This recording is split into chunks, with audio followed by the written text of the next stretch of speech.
मेरी बहन जबरदस्ती मुझे अपने पति के साथ सुलाकर खुद सारी रात बाहर रहती थी। एक रात मेरे जीजू को पता चल गया कि मैं उनकी पत्नी नहीं बल्कि साली हूँ। फिर मेरे जीजू ने मेरे साथ ऐसा काम किया जिसे सुनकर आपके होश उड़ जाएंगे। क्योंकि रात को मैं गहरी नींद में थी, तभी मुझे महसूस हुआ कि कोई मुझे जगाने की कोशिश कर रहा है। मैंने धीमी धीमी आंखें खोलकर देखा तो मेरे बेड के पास मेरी बहन खड़ी थी। मैं फौरन उठकर बैठ गई। पहले मेरे दिमाग में ख्याल आया कि कहीं जीजू को कुछ हो तो नहीं गया जो वह मुझे इस वक्त जगाने आई है। पर जैसे ही मैंने उससे पूछा क्या हुआ, तो उसने फौरन मेरे मुंह पर हाथ रखा और बोली, चुप रहो और जल्दी यहाँ से उठो। मुझे हैरत हुई कि वह इतनी रात को मुझे जगाने क्यों आई है और मुझे खामोश रहने को क्यों कह रही है। फिर कुछ दिन पहले सुनी खबर की तरफ मेरा ख्याल गया। मुझे लगा कि शायद घर में कोई घुस आया है, इसलिए वह ऐसा कर रही है। मैंने इशारे से पूछा, क्या बात है दीदी? तो उसने जो भी बात मुझसे कही वह मुझे परेशान करने के लिए काफी थी। मेरी बहन चाहती थी कि मैं उसके कमरे में जाकर उसके पति के साथ बेड पर उसकी जगह सो जाऊं। मैंने उससे पूछा, तुम ऐसा क्यों चाहती हो और मैं तुम्हारे पति के साथ कैसे सो सकती हूँ? लेकिन वह जिद कर रही थी कि मैं 1 घंटे के लिए वहां रुक जाऊं। जब वह वापस आएगी तो फिर मैं वहां से आ जाऊंगी और किसी को पता नहीं चलेगा। जबकि मुझे डर था कि अगर जीजू को पता चल गया तो वो हम दोनों बहनों को घर से निकाल देंगे। मुझे जीजू के साथ सोने में बहुत ही अजीब लग रहा था, लेकिन मेरी बहन मिन्नत कर रही थी। उसके मुंह पर बहुत एहसान है, इसलिए मैं चुपचाप उसकी बात मान गई और उसके कमरे में जाकर बेड के कोने पर सो गई। सुबह होने से पहले ही मेरी बहन वापस आई। उसने मुझे जगाया और अपने कमरे में जाने को कहा। मैं अपने कमरे में आ गई, लेकिन मेरा दिमाग अपनी बहन की इस हरकत पर था कि रात को उसने मुझे जीजू के पास क्यों भेजा और वो खुद कहाँ गई थी। मैं जब सुबह नाश्ते के लिए उठी तो जीजू घर ही थे और उनके हाव भाव से महसूस हो रहा था कि उन्हें कुछ मालूम नहीं है। मुझे इंतजार था कि कब जीजू घर से जाएंगे और मैं अपनी बहन से पूछूंगी कि उसने रात को मुझे जीजू के कमरे में क्यों भेजा था। जीजू के जाने के बाद जब मैंने दीदी से सवाल किया कि तुम रात को कहाँ गई थी और ये सब कब से चल रहा है, तो वह मेरे सवाल पर रुकने लगी। उसने कहा, मैं अपनी एक दोस्त के साथ अस्पताल गई थी। उसकी बात ने मुझे हैरान कर दिया। मैंने सोचा, अगर वह किसी दोस्त के साथ हॉस्पिटल गई थी तो इसमें बुराई क्या है और ये बात जीजू से क्यों छुपानी थी। यही बात जब मैंने अपनी बहन से कही तो वो कहने लगी कि मेरी उस दोस्त को तुम्हारे जीजू बिल्कुल भी पसंद नहीं करते हैं, क्योंकि वह अकेली रहती है और उसकी शादी भी नहीं हुई है। सबको लगता है कि जो लड़कियां अकेली रहती हैं वे चरित्र की अच्छी नहीं होती हैं, जबकि ऐसा नहीं है। तुम्हारे जीजू भी बाकी मर्दों की तरह उसे चरित्रहीन समझते हैं। मैंने दीदी से पूछा, आपकी दोस्त के साथ आखिर ऐसा क्या हुआ था कि उनको इतनी रात को हॉस्पिटल जाना पड़ा?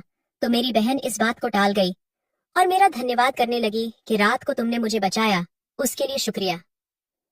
मैंने भी ये सोच के ज्यादा ध्यान नहीं दिया कि चलो कम से कम कुछ बुरा तो नहीं हुआ। लेकिन कुछ दिन गुजरे ही थे कि फिर से एक रात मेरी बहन मुझे जगाने आ गई और मुझे अपने कमरे में जाकर सोने को कहा। मैंने पूछा, आज कहाँ जा रही हो? फिर से उसी दोस्त के साथ जा रही हो क्या? तो उसने कहा, हाँ, उसी के साथ जा रही हूँ। मैंने बहुत पूछा कि किस हॉस्पिटल में जा रही हो, क्यों जा रही हो, ताकि मुझे कुछ मालूम हो, लेकिन मेरी बहन ने मुझे कुछ नहीं बताया। वो मुझे अपने कमरे में भेजकर घर से निकल गई और मुझे ऐसा महसूस हो रहा था कि जैसे कुछ तो गलत हो रहा है। यकीनन मेरी बहन कुछ गलत कर रही थी और रात को हॉस्पिटल जाने के बहाने से कहीं और जाती थी। मेरी बहन तकरीबन 4 घंटे बाद वापस आई और वह 4 घंटे मैंने जैसे सूली पर लटक कर गुजारे थे। जब भी जीजू करवट लेते थे तो मुझे लगता था कि अब मेरा राज खुल जाएगा, लेकिन अब मैंने दिल में पूरी तरह से सोच लिया था कि अब मैं अपनी बहन की बात कभी भी नहीं मानूंगी और अगर आगे फिर से ऐसा कुछ हुआ तो जीजू को सारी बात सच बता दूंगी, क्योंकि उन्हें सब कुछ मालूम होना चाहिए। मैंने अगले दिन फिर से अपनी बहन से बहुत सारे सवाल जवाब किए, लेकिन उसने मेरे हर सवाल को टाल दिया और इसी तरह चलता रहा। तकरीबन 1 हफ्ते बाद फिर से मेरी बहन मेरे कमरे में मौजूद थी और आज रात फिर चाहती थी कि मैं उसके कमरे में जाकर सो जाऊं। पर इस बार मैंने सख्ती से इनकार कर दिया और धमकी भी दी कि मैं आज जीजू को सब कुछ बता दूंगी। तो उसने कहा, ठीक है, अगर तुम सब कुछ उन्हें बता दोगी तो मैं तुम्हें वापस घर भेज दूंगी और यहाँ कभी नहीं बुलाऊंगी। अब तुम खुद सोच लो कि तुम क्या करना चाहती हो। मेरे भविष्य का सवाल था, इसलिए मैं न चाहते हुए भी जाकर उनके कमरे में सो गई। मैं सोच रही थी कि अगर यह बात खुलेगी तो बात मुझ पर भी आएगी। अब मुझे क्या करना चाहिए? क्या अपने जीजू को बता देना चाहिए या फिर दीदी की बात मानकर खामोश रहना चाहिए? मैं चुपचाप लेटकर छत की तरफ देखते हुए यही सोच रही थी कि मुझे महसूस हुआ कि मेरे जीजू ने मेरी तरफ करवट ली। मैंने झट से आंखें बंद कर ली ताकि उन्हें महसूस हो कि मैं सो रही हूँ, और करवट लेकर उनकी तरफ पीठ कर ली। लेकिन उन्हें शायद अंदाजा हो गया था कि मैं उनकी पत्नी नहीं हूँ बल्कि साली हूँ, इसलिए उन्होंने अपनी पत्नी से और मुझसे अपने ही तरीके से बदला ले लिया। मेरा नाम मुस्कान है। हम दो ही बहनें हैं और हमारा घर एक छोटे से गांव में है। मेरी बड़ी बहन सुनैना की शादी एक शहर में हो गई थी और वह अपने पति के साथ शहर में रहती थी। मैंने जब मैट्रिक पास किया तो पास के ही कॉलेज में एडमिशन के लिए फॉर्म जमा करवा दिए, क्योंकि हमारे गांव की लड़कियां वहीं पढ़ने जाती थीं। लेकिन मेरी बहन ने जिद की कि वह मेरा एडमिशन बड़े शहर में करवाएगी और खुद ही मेरे सारे डॉक्यूमेंट ले गई और अपने शहर के कॉलेज में जमा करवा दिए। जब मेरा एडमिशन हो गया तो उसने खुद ही ऑफर किया कि मैं उसके घर में उसके पास रहूंगी। मेरी बहन ने अपने पति और मम्मी पापा को कैसे राजी किया मुझे नहीं मालूम, पर मैं खुश थी कि मुझे एक शहर के कॉलेज में पढ़ने का मौका मिल रहा था और मैं गांव छोड़कर शहर में आ गई। मुझे यहाँ आए अभी ज्यादा दिन नहीं हुए थे, लेकिन हर काम में मेरी बहन मेरा साथ देती थी। जिस तरह का फैशन चलता था वो मुझे उसी तरह के कपड़े लाकर देती थी, मुझे अच्छा खाना खिलाती थी और मेरी सारी फरमाइशें पूरी करती थी। और इसी तरह के बहुत से एहसान दीदी के मुंह पर बन गए थे। वैसे भी वह मेरी बड़ी बहन थी तो मैं उसकी हर बात माना करती थी। सब कुछ बिल्कुल ठीक चल रहा था। जब पहली बार कॉलेज में छुट्टी हुई तो मैं बहुत खुश थी कि अब मैं वापस अपने गांव जाऊंगी और अपने दोस्तों से मिलूंगी। लेकिन मेरी बहन ने मुझे ज्यादा दिन गांव में रहने नहीं दिया। वो बोली, तुम शहर में ही रहो और अपनी पढ़ाई पर ध्यान दो। मुझे लगता था कि वह मेरा बहुत ख्याल रखती है। वो मुझे शायद इसलिए इतना मोटिवेट करती है क्योंकि खुद उसने छोटे से ही कॉलेज में पढ़ा था, और शायद वो ये चाहती थी कि उसकी बहन अच्छे से पढ़े और गांव में सबसे आगे रहे। मेरी बड़ी बहन के दिमाग में क्या चल रहा था ये तो मुझे मालूम नहीं था। मेरी छुट्टियां अभी कुछ बाकी थीं, फिर भी मैं गांव से वापस आ गई। मेरे जीजू भी मुझे घर का एक हिस्सा ही समझने लगे थे, इसलिए उन्हें भी मेरी आदत हो गई थी। वह भी मेरे वापस आने से बहुत खुश थे। जिस दिन मैं गांव से वापस आई उस दिन थकान की वजह से मैं जल्दी सो गई। जब आधी रात को मेरी बहन मेरे कमरे में आई, उसने चुपके से मुझे अपने कमरे में जाकर सोने को कहा और मेरे सवाल करने पर कहा, मेरी दोस्त हॉस्पिटल में है और उसे मेरी जरूरत है। तुम्हारे जीजू उसको पसंद नहीं करते। तुम जाकर मेरे कमरे में सो जाओ ताकि उन्हें मालूम न हो कि मैं कमरे में नहीं हूँ। मैं इस बात पर खामोश हो गई और इस पर ज्यादा सोचा नहीं। लेकिन मुझे क्या मालूम था कि एक बार उसकी बात मानकर मैंने अपने लिए क्या मुश्किल खड़ी कर ली है और यह चीज मेरे ऊपर क्या क्या मुसीबतें लाएगी, ये सच्चाई मुझे नहीं मालूम थी। इस बात को एक हफ्ता ही गुजरा था कि दोबारा से मेरी बहन ने मुझे उसके कमरे में जाकर सोने को कहा। मैं तो बहुत बहस कर चुकी थी, लेकिन आखिरकार मुझे उसकी बात माननी पड़ी। और जब 2 से 3 बार यही आदत रही तो मैं भी अब बहस करना छोड़ चुकी थी। जब भी वह मुझे जगाती, खामोशी से मैं उसके कमरे में जाकर सो जाती। लेकिन एक दिन मुझे ऐसा महसूस हुआ जैसे मेरे जीजू जाग रहे हैं और उन्हें मालूम है कि बिस्तर में उनके साथ उनकी पत्नी नहीं बल्कि साली है। मुझे बहुत डर लगा और मैं सोच रही थी कि अगर उन्होंने मुझसे सवाल कर लिया कि तुम मेरे साथ क्यों लेटी हो तो फिर क्या होगा। मैंने जैसे तैसे कुछ घंटे गुजारे और करीब 5 घंटे बाद मेरी बहन वापस आ गई। दूसरे दिन मैंने दीदी को बताया कि मुझे लगता है कि रात को जीजू जाग रहे थे और उन्हें सब कुछ मालूम है। लेकिन मेरी बहन कहने लगी, नहीं, उन्हें कुछ मालूम नहीं है। अगर मालूम होता तो यकीनन वो मुझसे सवाल करते या तुमसे सवाल कर लेते। तुम डरो मत।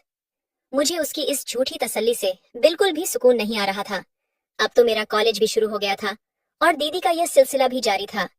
मेरी बहन पहले हफ्तों में एक बार जाया करती थी, पर अब तो हर 2-3 दिन बाद जाया करती थी। मेरी बहन मुझे कभी नहीं बताती थी कि वह कहाँ जाती है, और जब मैं पूछती भी थी तो इस सवाल को सख्ती से टाल देती थी। हैरत की बात तो यह थी कि वह जिस दोस्त का नाम बताती थी उस दोस्त को आज तक मैंने कभी देखा ही नहीं था, और ना कभी वह हमारे घर आई थी और ना ही मेरी बहन कभी दिन की रोशनी में उससे मिलने गई थी। मुझे शक हो रहा था कि वो कुछ तो गलत कर रही है, लेकिन बता नहीं रही थी।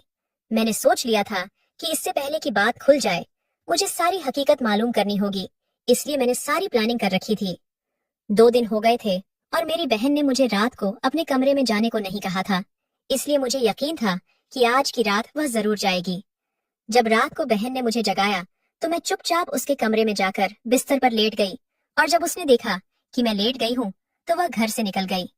लेकिन मैंने पहले से ही प्लानिंग कर रखी थी, इसलिए फौरन तकियों से अपना शरीर बनाया और दबे कदमों से उसके पीछे पीछे घर से निकल गई। मुझे डर भी लग रहा था, लेकिन मुझे सच्चाई का पता लगाना था। मुझे नहीं मालूम था कि इसका अंजाम क्या होगा, लेकिन जहां मेरी बहन जा रही थी, मैं भी वहीं उसके पीछे पीछे जा रही थी। मुझे इस बात की भी चिंता थी कि अगर मेरे जीजू जाग गए तो फिर क्या होगा, क्योंकि मुझे पहले से ही यकीन था कि वह सब कुछ जानते हैं। गली में बहुत अंधेरा था और मैं बहन के पीछे पीछे दबे पांव चल रही थी। मैंने काली चादर ले रखी थी और अंधेरे का ही हिस्सा मालूम हो रही थी। मैं बहुत ज्यादा डर रही थी, लेकिन मेरी बहन बगैर किसी डर और खौफ के आगे जा रही थी। मुझे यूं लगता था जैसे उसे एहसास हो रहा हो कि कोई उसके पीछे आ रहा है, क्योंकि वह थोड़ी दूर चलने के बाद रुककर पीछे भी देख लेती थी। लेकिन मैं अंधेरे में काली चादर लेकर चल रही थी, इसलिए शायद उसे नजर नहीं आ रही थी। मैंने देखा कि मेन रोड पर मेरी बहन एक गाड़ी में बैठकर चली गई। अंधेरे की वजह से मैं गाड़ी का नंबर भी न देख सकी, और हैरत की बात यह थी कि गाड़ी की हेडलाइट वगैरह भी ऑन नहीं थी और गाड़ी भी काले रंग की थी। इस वजह से मुझे कुछ मालूम नहीं हो सका कि वह गाड़ी किसकी है और उसका नंबर क्या है। मेरे पास अब कोई रास्ता नहीं था, इसलिए मुझे वापस घर आना पड़ा। मैं खामोशी से अपनी बहन के कमरे में आ गई और उसकी जगह जाकर लेट गई। लेकिन मुझे इस रात यकीन था कि मेरे जीजू जाग रहे हैं, लेकिन उन्होंने मुझसे कोई सवाल नहीं किया और ना ही मैंने कोई आवाज पैदा की। फिर 3 घंटे के बाद सुनैना दीदी वापस आई। उसने मुझे खामोशी से इशारा किया और हमेशा की तरह मैं उठकर अपने कमरे में चली गई और वह अपनी जगह पर लेट गई। लेकिन मैंने सोच लिया था कि आज सुबह अपनी बहन से फिर सवाल करूंगी कि वो कहाँ जाती है। अगर उसने मुझे कुछ न बताया तो सारी बातें अपने जीजू को बता दूंगी, क्योंकि मैं इस खेल का हिस्सा नहीं बन सकती थी और ना ही बनना चाहती थी। मुझे अपनी बहन पर हैरत हो रही थी कि वह कैसे ये सब कुछ कर रही है, क्योंकि मुझे यकीन था कि वह गलत रास्ते पर चल रही है और उसकी ऐसी कोई दोस्त नहीं है। शायद वह किसी लड़के के साथ जाती है। और अब मैं अपनी बहन के मामलों में बहुत गौर कर रही थी, तो मुझे अंदाजा हुआ कि मेरे जीजू की सैलरी इतनी ज्यादा नहीं है। तो फिर मेरी बहन रोज रंग बिरंगे सूट कहाँ से लेती है और मुझे भी पॉकेट खर्च देती है। ये सारे पैसे उसके पास कहाँ से आते हैं? जैसे जैसे मैं सोचती जा रही थी, मुझे हर कहानी में शक नजर आ रहा था। कुछ तो गलत हो रहा था और इसी बात ने मुझे बहुत ज्यादा परेशान कर दिया था, क्योंकि अगर यह बात खुल जाती है तो मेरा भविष्य भी खराब होगा और साथ में बहुत ज्यादा बदनामी भी होगी। पर वह ये सब क्यों कर रही थी? उसकी एक ही ख्वाहिश थी कि उसकी शादी शहर में हो, और उसकी ये ख्वाहिश पूरी भी हो चुकी थी। तो फिर वो जीजू को क्यों धोखा दे रही है? मेरे मन में बहुत सारे सवाल थे, लेकिन मेरे पास जवाब नहीं थे। जवाब मेरी बहन के पास थे, जो मुझे जवाब देना ही नहीं चाह रही थी। मुझे उससे हर सवाल का जवाब चाहिए था, इसलिए मैंने दूसरे दिन सुबह कॉलेज से छुट्टी कर ली और जीजू के ऑफिस जाने के बाद अपनी बहन से सवाल किया, तुम कहाँ जाती हो और किसके साथ जाती हो? मुझे आज सब कुछ सच सच बता दो, क्योंकि मैं जानती हूँ कि तुम किसी गलत रास्ते पर निकल गई हो। कल रात मैं ही तुम्हारा पीछा कर रही थी, और अब भी अगर तुमने मुझे सच ना बताया तो मैं तुम्हारे पति को सब कुछ बता दूंगी। मेरी बात सुनकर वो परेशान सी हुई, लेकिन फिर उसने कहा, अगर मैं किसी के साथ जाती हूँ तो ये मेरा मसला है। मैं तुम्हें यहाँ इसलिए लाई थी ताकि तुम मेरा साथ दे सको। मेरा और तुम्हारा चेहरा एक जैसा है।